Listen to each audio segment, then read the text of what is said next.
Bonjour et bienvenue sur la chaîne de Monkey UDC. Aujourd'hui, présentation de deux couteaux, deux familles différentes, deux concepts différents, deux nouveaux petits produits pour le DC du quotidien. On va commencer ici avec la marque QSP. Petit couteau bien sympathique qui provient donc de la coutellerie Tourangelle pour un tarif qui avoisine les 20 €.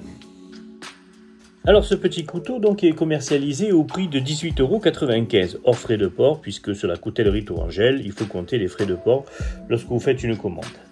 Là on est sur un couteau qui a déjà été présenté par la chaîne Frahar.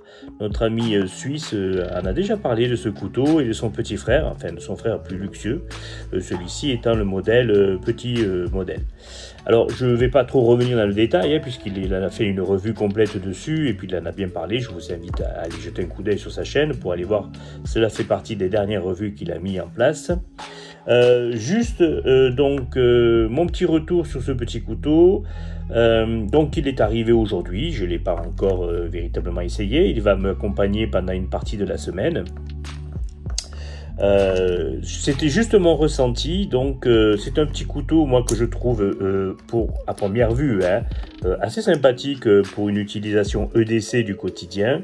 Moi la première chose qui m'a surpris par contre c'est l'épaisseur de la lame. On est sur un produit assez intéressant puisque l'épaisseur de la lame fait 2,2 mm, ce qui est assez conséquent par rapport à la grandeur du produit. Pour les autres caractéristiques techniques, il faut savoir donc que le couteau fermé fait 10,2 cm. Alors la lame est marquée en D2, c'est ce qui est marqué sur la lame, mais sur la fiche technique elle est marquée comme étant un 440C. Alors bon, le 444C et le D2, oui bon pourquoi pas. Le montage est fait sur des rondelles en bronze. Le poids total fait 90 grammes. Pardon, excusez-moi, ça a bougé. Et la longueur de la lame fait 8,2 cm. Je trouve moi la lame super sympathique et surtout l'épaisseur en haut. Ça donne une impression vraiment de solidité, de robustesse du couteau qui peut être assez intéressante dans une utilisation un peu bourrine de l'EDC. Mais bon, à voir, à vérifier, je testerai ça, je vous dirai ça. Longueur de la lame, je crois, je ne sais pas si vous en avez parlé, 8,2. Voilà, donc, à première vue, les manches seraient en G10. Alors par rapport au G10 qu'on a pu voir sur la vidéo précédente du petit Barlow, celui-là fait beaucoup plus plastique, il fait moins, enfin je sais pas, c'est bon, vous me direz le G10 c'est du plastique, mais bon, mais là, enfin oui, ça fait plus cheap en fait. Lorsqu'on le touche, ça fait moins fini, ça fait plus cheap. L'autre avait l'air d'une finition de meilleure qualité. Il est bien fini, il est bien ajusté, mais le toucher, ouais, je ne sais pas si je m'exprime correctement, mais le ressenti, le toucher fait plus plastique qu'au couteau, petit couteau entrée de gamme. Ce qui d'ailleurs pour 18,95 € est le cas, il ne faut pas non plus rêver. Mais bon, ça reste quand même un produit que moi je trouve assez intéressant. Et donc il a un clip poche ceinture qui n'est pas un clip poche profond, mais qui est un clip réversible du côté droit et côté gauche pour les droitiers et les gauchers. Par contre, il n'est pas tête haute ou tête basse. Et donc le deuxième, on est là sur un Boker Plus. C'est le City Tool, celui-là, si je ne me trompe. Alors en termes de tarif, il est un petit peu plus cher. Donc c'est le Boker Plus Tech Tool City 1, voilà. Donc il est décliné en plusieurs modèles, City 1, City 2, City 1. C'est simplement les outils qui se rajoutent dessus. Celui-là, il a juste le brise-glace au bout. On peut voir ici. Et puis la lame. Voilà. Alors par contre, la lame, c'est du 12C27. Le tarif, celui-là, on va en parler tout de suite, c'est 29,80 €. Alors 29,65 € plus exactement. Excusez-moi, je lis mes notes en même temps. Voilà. Donc Boker Plus qui est quand même, même si ça fait partie de la filiale Boker, c'est le milieu de gamme de la marque Boker. Si on n'est pas sur Magnum, on n'est pas non plus sur le Boker Plus du nom de la vie de fabrication. Enfin là on est sur le Boker Plus normal. Donc celui-là, sa fabrication est faite en Chine. Alors, couteau très intéressant. Alors, celui-là, c'est la chaîne Filou de Choses et d'autres qui avait montré le sien.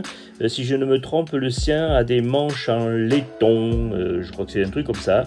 Tandis que celui-là, c'est du manche en G10. Et vous voyez, la texture du G10 est beaucoup plus agréable sur ce modèle-là. Par rapport à celui-là. Alors c'est pas un comparatif des deux couteaux, c'est simplement que les deux couteaux sont arrivés en même temps. Donc je fais un tir groupé sur la présentation de ces deux couteaux. On n'est pas du tout dans la même philosophie. Et là on est sur un couteau avec un système liner lock, blocage de lame, avec des ergots de pouce gauche-droite pour pouvoir les ouvrir. On a du Jingping, hop, ici en haut, comme vous pouvez voir. La robustesse de la lame est différente, voilà. Là, on est sur une structure montée avec des platines à l'intérieur et puis quelque chose voilà, d'aéré. Voilà. Un passage de dragon. Là, on est sur quelque chose de déjà beaucoup plus petit en termes de taille. On va voir les caractéristiques techniques après. On est simplement sur un slip joint. Donc, en fait, un couteau à cran forcé. Voilà, comme ici. Voilà, il n'y a pas de cran d'arrêt. Il est quand même pourvu d'un clip porte-poche, qui est plutôt un clip profond. Par contre, celui-là ne fait pas gaucher-droitier, puisqu'il fait simplement tête haute et tête basse. Voilà, nos amis gauchers ne pourront malheureusement pas pouvoir le faire comme ils veulent, le porter en port-ceinture du côté gauche. Mais bon, sinon, à part ça, ça s'ouvre très bien. Alors, c'est un système par ongle, alors que celui-là a un ergot de pouce pour ouvrir la lame. Alors deux couteaux différents qui sont quand même deux couteaux destinés à un EDC très urbain, il faut quand même en être conscient. Leur taille, leur gabarit, leur côté un petit peu non agressif dans la forme des lames et dans la forme des modèles, en fait des couteaux urbains tout à fait abordables pour une utilisation au quotidien en fond de poche ou en clip poche, il n'y a pas de souci de ce côté-là.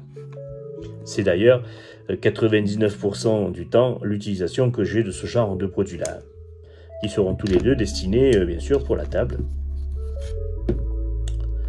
avec une philosophie différente.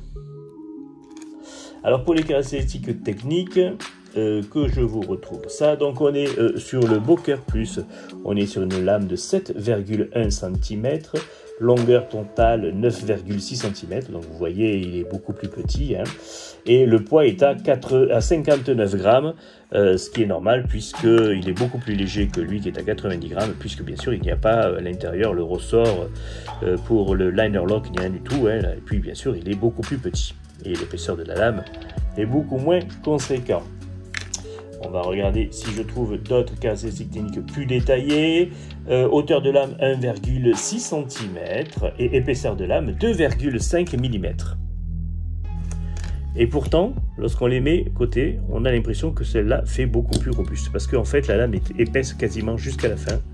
Alors que vous voyez, celui-là, c'est pas le cas. C'est assez impressionnant. Je ne sais pas s'ils sont pas gourés d'ailleurs. Mais bon.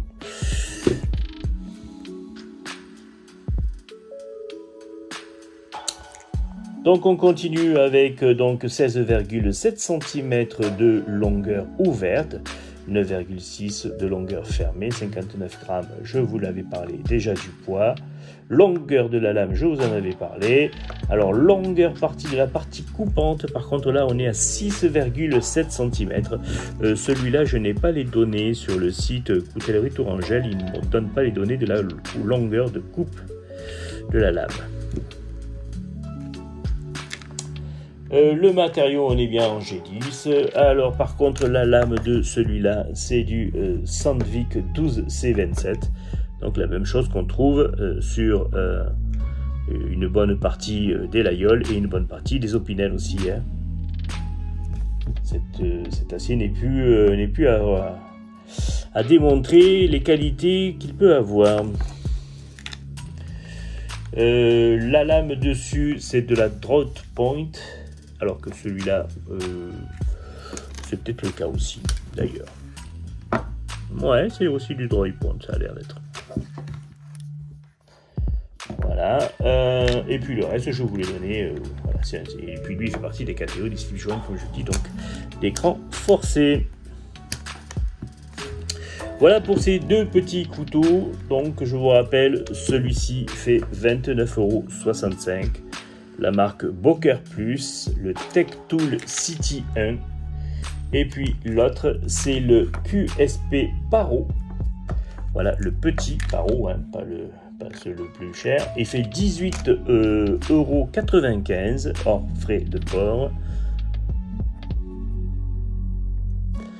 Et l'acier est censé être du D2 ou du 440. Mais bon, dans les deux cas, c'est pas très grave. Hein. Le 440, moi, je n'ai aucun souci avec. Je vous laisse sur donc ces images. Et si vous avez des commentaires, des questions comme d'habitude, n'hésitez pas, ça se passe en bas. Et je vous dis à très bientôt. Merci bien.